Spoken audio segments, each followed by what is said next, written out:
نمیدونم، چیزی که میخوام ازش حرف بزنم مربوط به 1 ماه پیشه، 1 سال پیشه، 10 سال پیشه. تنها چیزی که یادمه اینه که اون زمان زمستون شده بود.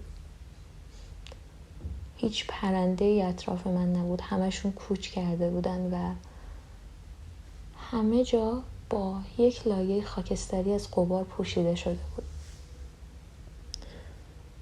اگر از من میپرسیدی کی هستی، چی کار میکنی، چی کاره ای، جوابی براش نداشتم. ولی مدام تو سرم میگفتم تو دیگه الان بزرگ شدی، باید یه جوابی برای این سوالا داشته باشی. من گم شده بودم، یا در واقع بخوام درست در بیانش کنم اینه که من معنا رو گم کرده بودم. آدم همشون تو زندگی مسیرهای مختلفی دارن و برای اون مسیرها دلایل مختلفی دارن، یا شاید هم یه راه نجاتی برای خودشون پیدا میکنن یا حتی میسازن. و من یادم نمیومد که راه نجات من چیه، دلیل من چیه. یعنی اگه همه جا پوشیده از مه بشه، من با چشمای بسته به کدوم سمت میرم؟ این نیازمند اینه که یک ارتباطی با خودت داشته باشی. من این ارتباط رو گم کرده بودم. دیگه خودم رو نمیدیدم. دستم تو دست خودم نبود. خودم رو یادم نمیومد. اما هنوز یادم بود که یک روزایی یکی بود. یکی که من میشناسمش. خیلی دور شده اما یکی بوده. و بعد این شد دلیل من. دلیلی که بخوام براش یه قدم برم جلو و ادامه بدم.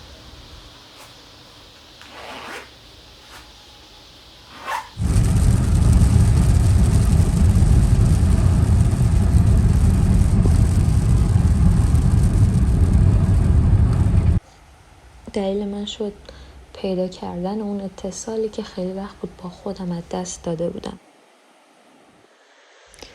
همه ما هر روز تجربیات جدیدی داریم، یا شاید بشه گفت هر روز در حال یادگیریم، در حال تقلاییم، گاهی وقتا در حال جنگیدنیم، چون که سفر خودشناسی فکر نمی کنم انتهایی داشته باشه و این یک اتفاق هر روزه است.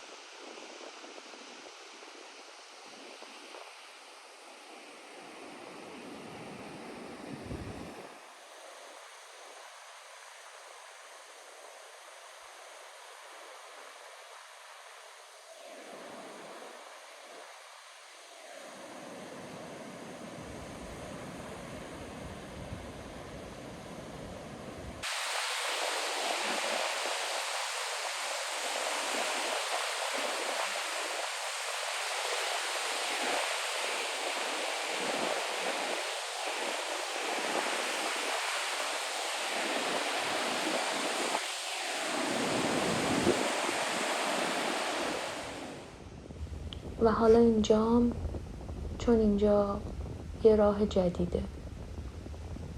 میتونه یه دفترچه خاطرات دیجیتال باشه، شایدم یه دوستی 2 طرفه.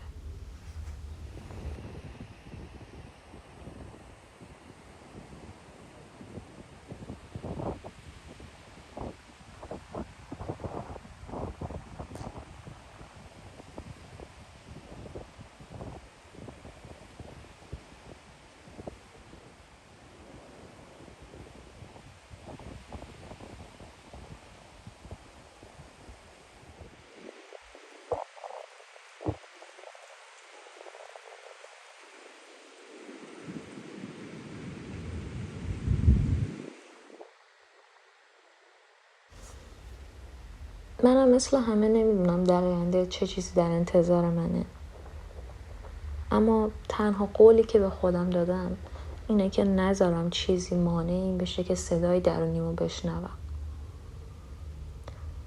نذارم غبار بشینه رو چیزایی که قبلا میدیدم رنگا رو واقعی همون جوری که هست، همون جوری که درون خودمه ببینم. شوپنهاور میگه جهان تصور من است. تصور ما از جهان چه جوریه؟